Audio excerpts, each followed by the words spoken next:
호메로스가 지은 오디세이아라고 하는 책에 보면 이런 글귀가 있습니다. 잠시 길은 잃어도 목적지는 잃지 마라. 이것은 잠시 우리가 길을 잃는 난관에 봉착할지라도 본질만 우리가 놓치지 않는다면 결과적으로 우리의 항해가 실패하지 않는다는 말입니다.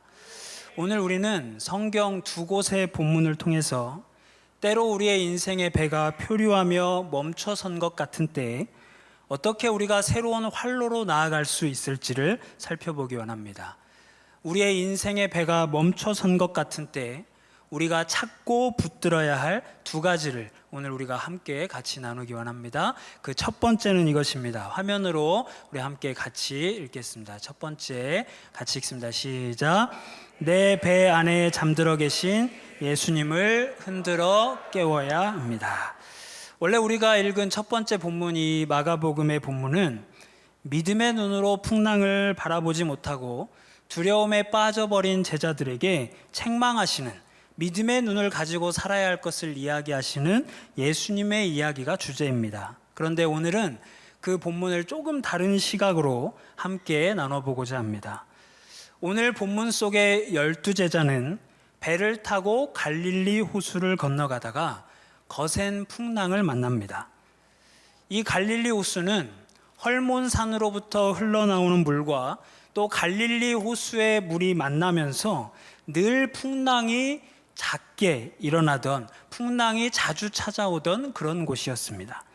그래서 제자들은 이 풍랑을 만났을 때 처음에 이 풍랑을 대수롭지 않게 여겼습니다. 그래서 이렇게 생각합니다. 갈릴리는 원래 이런 곳이야. 그저 잠시 불다 사라지겠지.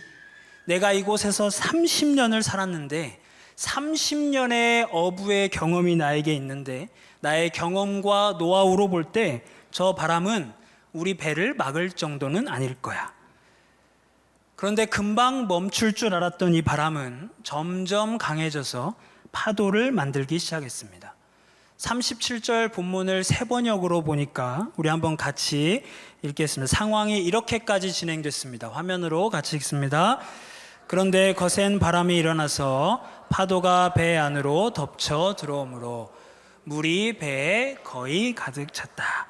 물이 처음에는 배 겉면만을 치고 있었습니다.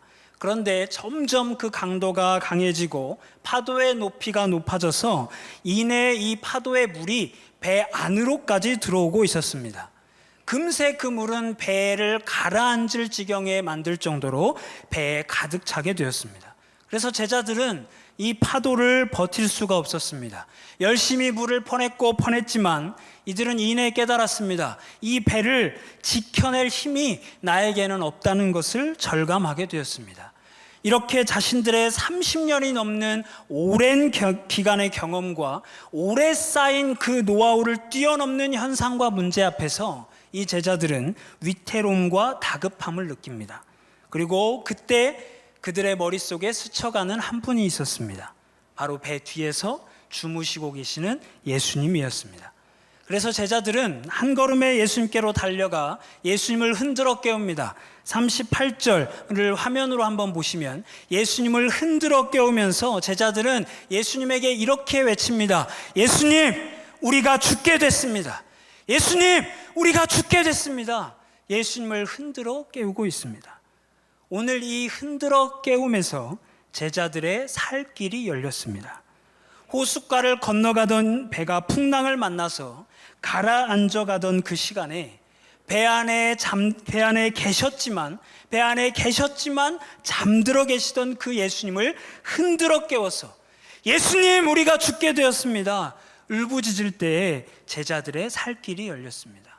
사랑하는 우리 서산가족 여러분, 앞으로 전진하다가 길이 막혀 멈춰버린 내 인생에 다시 새로운 길, 활로가 열리는 방법은 우리의 인생의 배 안에, 우리의 가정의 배 안에 잠들어 계신 예수님을 흔들어 깨우는 것에서 시작됩니다. 오늘 이 밤에 우리 배 안에 잠들어 계신 그분께 나아가서 예수님, 내가 죽게 되었습니다. 예수님, 우리 가정이 죽게 되었습니다.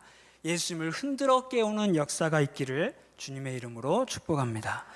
그런데 오늘 우리가 여기서 한 가지 생각해 봐야 할 것이 있습니다. 오늘 이 제자들의 배에서 예수님은 왜 주무시고 계시는 걸까요?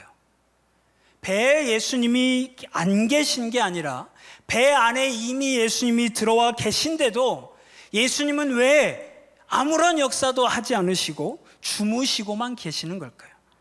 내 인생의 배에, 우리 가정의 배에 예수님이 계시지 않는 게 아닌데, 우리 가정에, 우리 가문에, 내 자녀들의 삶에 예수님이 안 계시는 게 아닌데, 나는, 내 가정은, 내 자녀들은 예수님을 분명히 내 삶의 구주로 모셔드렸고 그분을 구주로 인정했는데 왜 예수님이 내 인생에서, 우리 가정의 삶에서 아무런 역사도 행하지 않으시고 주무시고 계시는 걸까요?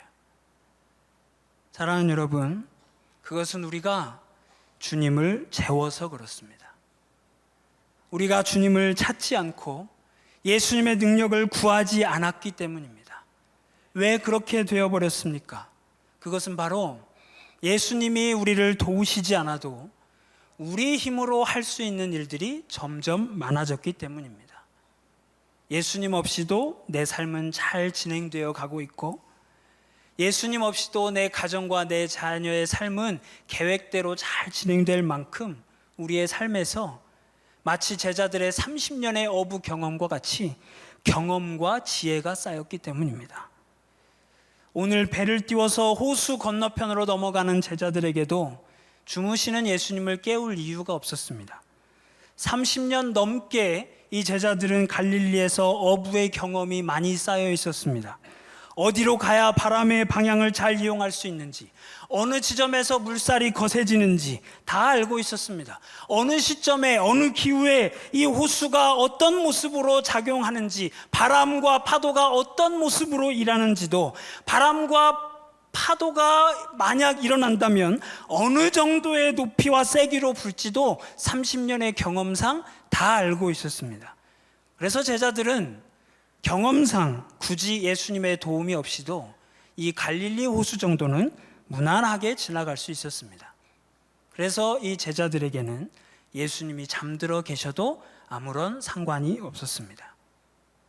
사랑하는 우리 소상가족 여러분, 혹시 우리의 삶도 이렇지는 않습니까?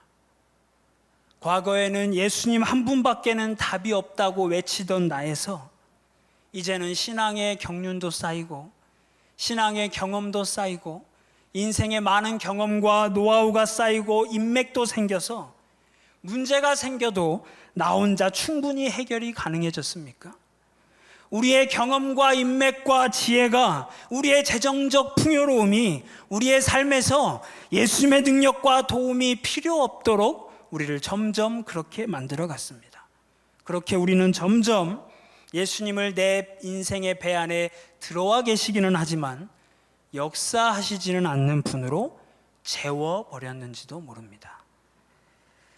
사랑하는 우리 소상가족 여러분, 그래서 오늘 이 밤에 우리는 예수님을 흔들어 깨워야 합니다.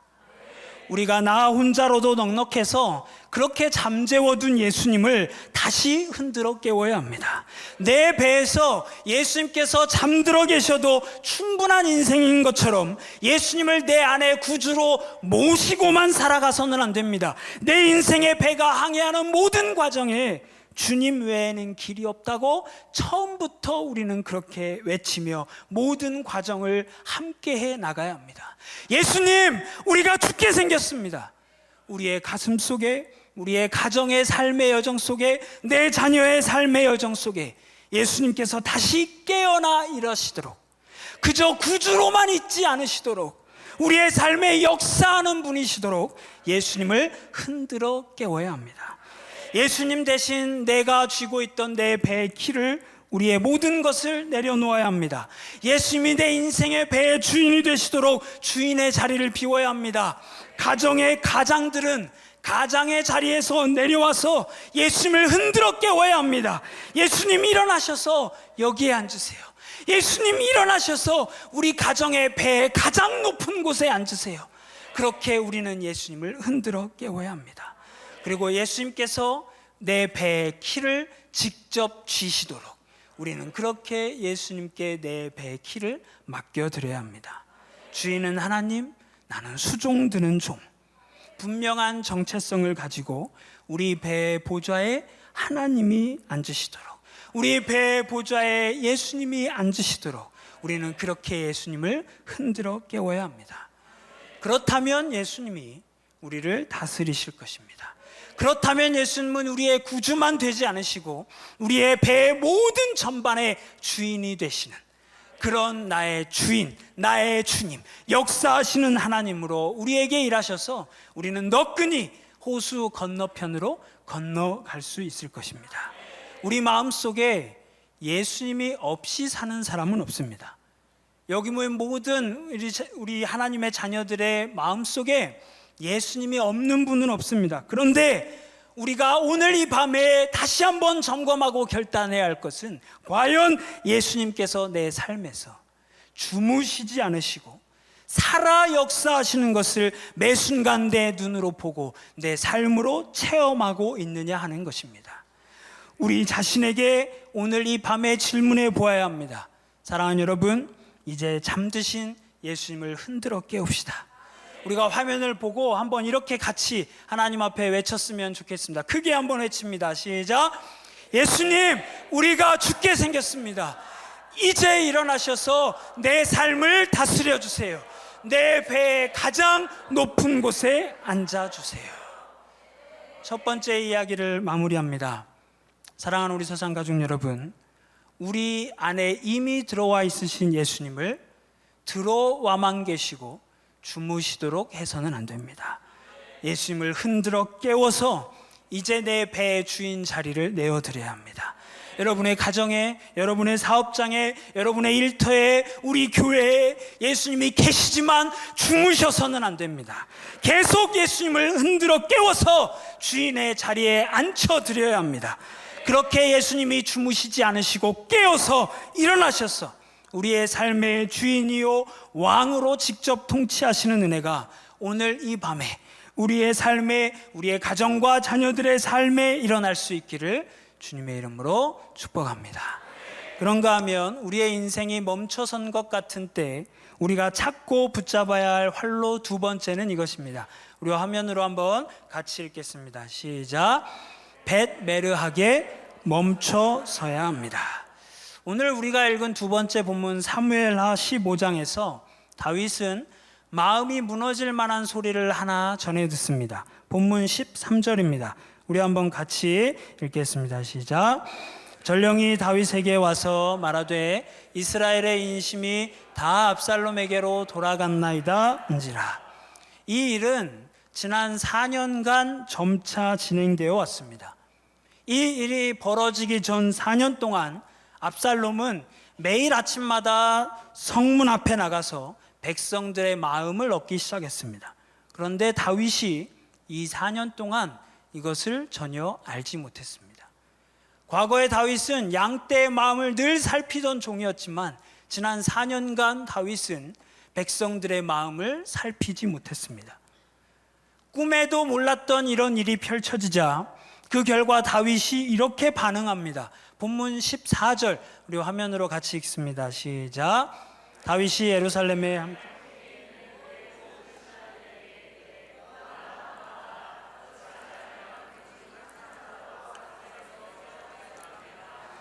빨리 가자 두렵건대 그가 우리를 급히 따라와 우리를 해하고 칼날로 성읍을 칠까 하노라. 지금 다윗은 여러분 앞에 있는 분홍색 글씨를 보건대 두려움에 빠져서 정상적인 판단과 대응을 하지 못하고 있습니다. 게다가 오늘 말씀해 보니까 본문 16절을 우리가 한번 같이 볼까요? 본문 16절을 화면으로 한번 보시면 이렇습니다. 같이 한번 읽습니다. 왕이 나갈 때 그의 가족을 다 따르게 하고 후궁 10명을 왕이 남겨두어 왕궁을 지키게 하니라. 여러분, 이 분홍 글씨 왕이 나갈 때라고 하는 원어적 의미는 무엇이냐면 왕이 가장 앞에 섰다는 의미입니다. 여러분 한번 머릿속으로 상상해 보십시오. 함께 도망치는데 백성은 뒤에 따라오고 왕이 먼저 앞서 도망갑니다. 다윗은 한 나라의 왕이면서 백성을 지켜야 할 의무가 있는 사명자입니다. 그런데 그는 전혀 백성이 어떻게 되든지는 상관하지 않고 왕답지 못하게 가장 앞서서 선두에 서서 자기 목숨 하나만 신경 쓰며 혼비백산하여 도망가고 있습니다. 그렇게 오늘 지금 다윗은 왕답지 못한 모습으로, 실망스러운 모습으로 도망을 가고 있습니다. 그런데 본문에 보니까 이렇게 실망스러웠던 다윗, 백성을 앞세우고 자신이 뒤에서 지키기는커녕 백성은 어떻게 오든지 상관없이 나의 목숨만 중요하다며 가장 앞장서서 도망가고 있는 그 모습의 다윗에서 갑자기 변화가 한 가지 일어납니다. 갑작스러운 변화가 일어나는데 본문 17절 우리가 한번 같이 읽겠습니다. 시작. 왕이 나가매 모든 백성이 다 따라서 벳메르하게 이르러 멈추어서니, 정신없이 도망가던 다윗이 갑자기 멈춥니다. 그리고는 그에게 갑작스런 변화가 일어납니다. 18절입니다. 본문 같이 읽습니다. 그의 모든 신하들이 그의 곁으로 지나가고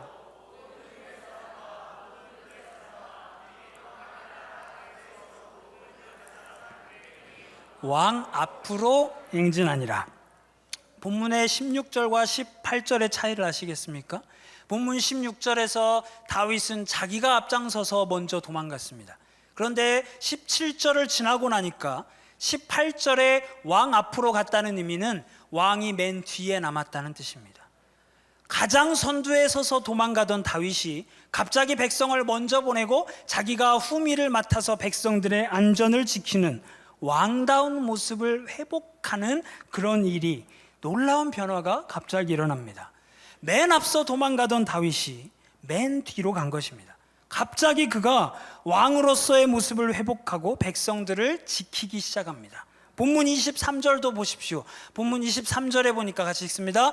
온 땅 사람이 큰 소리로 울며 모든 백성이 앞서 건너가매. 모든 백성이 어떻게 했다고 했습니까? 앞서서 건너갔다. 그 얘기는 무엇입니까? 다윗은 뒤에 후미를 지켰다는 뜻입니다. 여러분, 도대체 무엇이 다윗을 이렇게 갑작스럽게 변화되게 만들었습니까? 17절에 벳메르학에서 잠깐 멈춘 그 일이 다윗에게 변화를 가져왔습니다. 도대체 잠깐 멈춘 그것이 무엇이기에 다윗이 갑자기 왕답게 회복되기 시작했습니다. 17절에 우리가 다시 한번 그 분홍색 글씨를 집중해서 보면 멈추어 섰다라고 했습니다. 여기서 본문을 계속 띄워주시고 그 다음 장 한번 띄워주시겠습니까? 다음 장에 보면 벳메르학이라고 하는 이 지명은 히브리어로 원래 무슨 뜻을 가지고 있냐면 외딴 곳이라는 의미를 가지고 있는 곳입니다. 그리고 멈추다라는 뜻의 히브리어는 아마드, 다음 장 한번 볼까요? 히브리어로 아마드, 멈추다라는 이 17절에 사용된 히브리어 아마드라는 뜻은 원래 이런 뜻을 가지고 있습니다. 뒤에 뭐라고 되어 있습니까? 목적이 있는 멈춤. 목적이 있는 멈춤. 그런데 그 목적이 뭐냐면 뒤에 연달아 있습니다. 제사장이 여호와 하나님을 모셔 섬기기 위해 멈춘다. 이 아마드, 멈추어 섰다라는 이 단어는 제사장이 여호와 하나님을 모셔 섬기기 위해 멈춘다라고 할 때 쓰였던 단어입니다. 오늘 다윗은 우왕좌왕 완전히 두려움에 빠져서 도망가고 있었는데 하나님이 그를 잠시 멈춰 세우십니다. 다윗의 입장에서 지금은 조금이라도 빨리 도망가야 할 시간입니다. 한 걸음이라도 더 달아나야 할 시간입니다. 18절의 다윗의 모습이 아닙니다. 16절의 다윗의 모습을 떠올려 보면 이 다윗은 백성은 어떻게 되든지 상관없이 자기 혼자 살겠다고 도망가던 왕다운 모습을 잃어버린 한 사람일 뿐이었습니다. 그렇기 때문에 다윗의 입장에서 다윗은 지금 한 걸음이라도 더 달아나야 할 시간입니다. 마음의 조급함이 무엇보다 그를 강하게 누르고 있는 시간입니다. 그런데 하나님은 그 조급한 다윗, 한 걸음이라도 더 달아나야 할 다윗을 낯선 곳, 외딴 곳, 내 힘과 내 지혜가 영향을 줄 수 없는 벳메르학, 예루살렘에서 멀리 떨어져 있는 외딴 곳에서 그를 멈춰 세우십니다. 그리고는 그곳에서 다윗의 삶에 정확히 어떤 일들이 일어나고 있는 건지, 잠시 하나님은 달아나던 다윗을 멈춰 세우시고는 다윗에게 시선을 정비하게 하십니다. 도대체 너 다윗의 삶에 어떤 일들이 일어나고 있는지 다시 한번 정확히 보아라. 지금 다윗의 너의 상황이 정말로 두려움에 빠져야 되는 상황인지 아닌지 상황을 정확하게 직면해라. 하나님은 잠시 다윗을 그렇게 멈춰 세우십니다.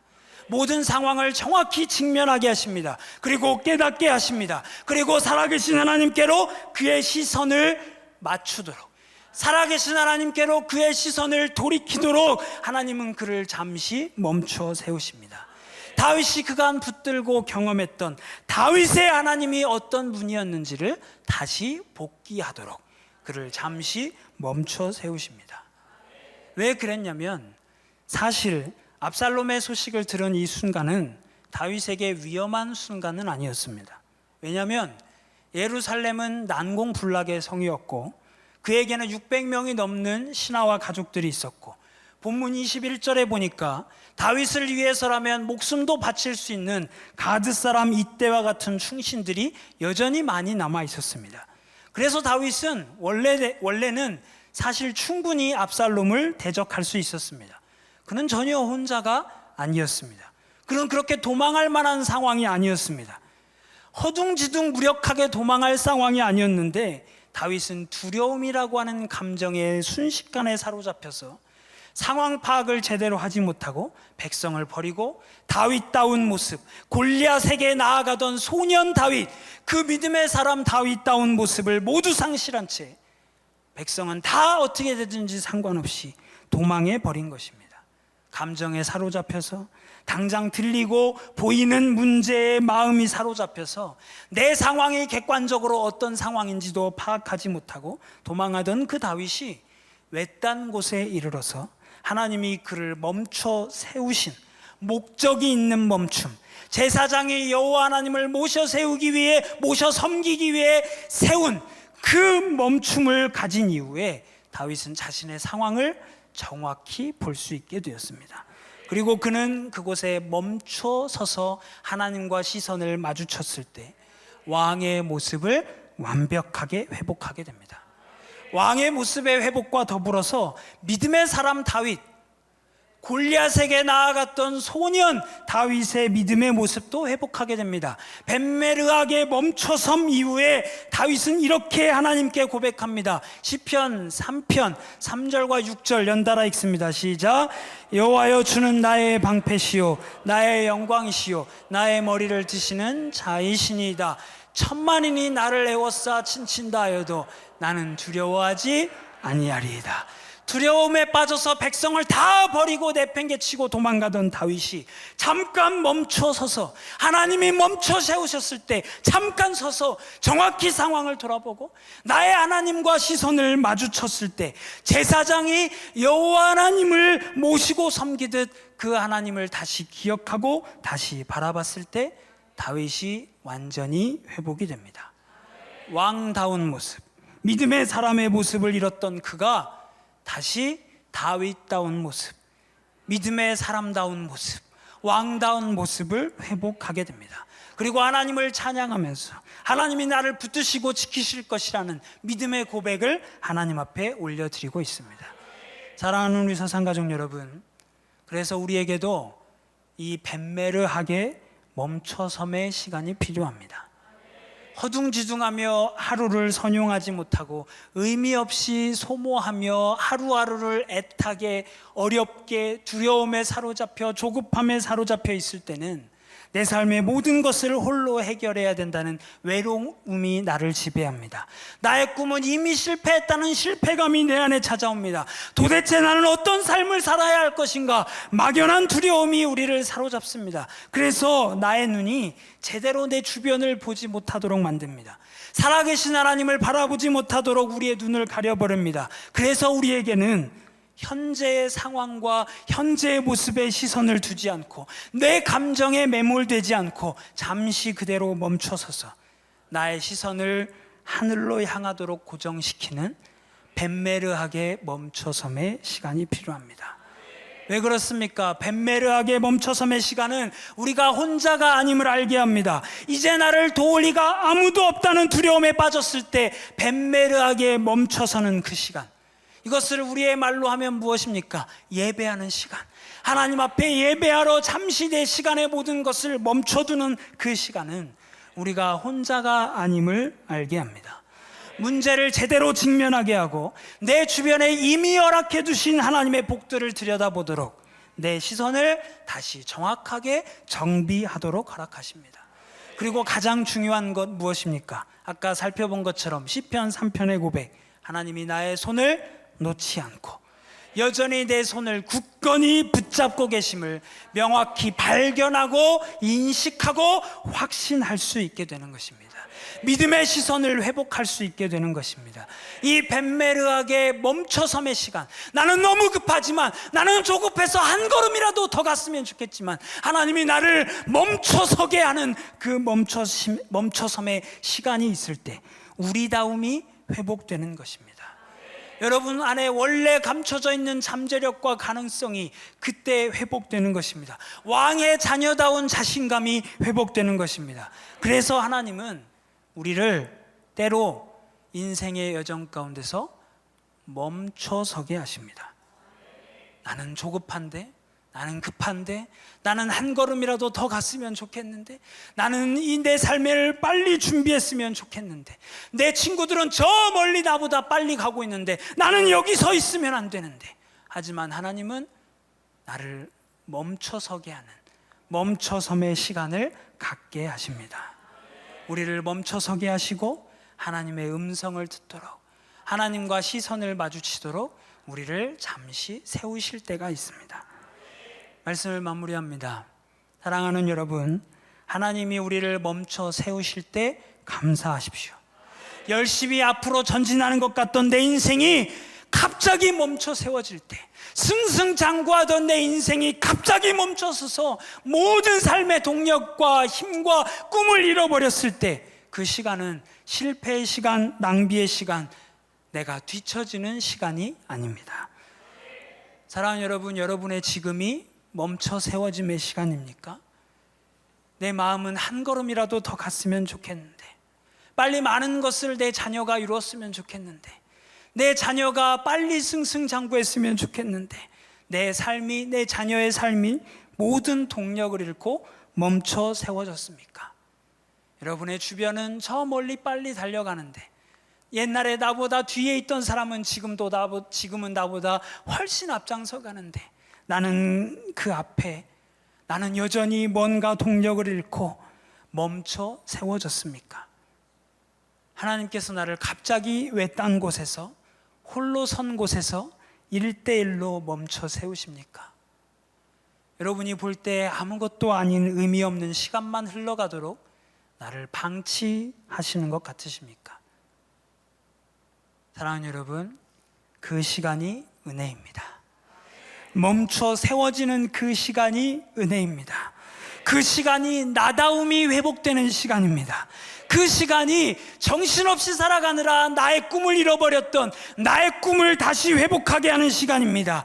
잃어버렸던 나의 첫사랑을 회복하게 하는 시간입니다. 내가 누구인지, 나의 존재가 어떤 사람인지, 내가 얼마나 하나님이 나를 사랑하시는 존재인지, 내가 얼마나 많은 은혜들을 만났던 사람이었는지, 내가 지금껏 하나님이 내 인생 가운데 나를 얼마나 숱한 은혜 가운데 나를 허락해 오셨는지, 내가 만난 하나님이 과연 어떤 분이었는지를 다시 기억하고 우리의 잃어버렸던 꿈, 너무도 작아졌던 그 꿈 앞으로 사명으로 돌아가게 하시는 시간입니다.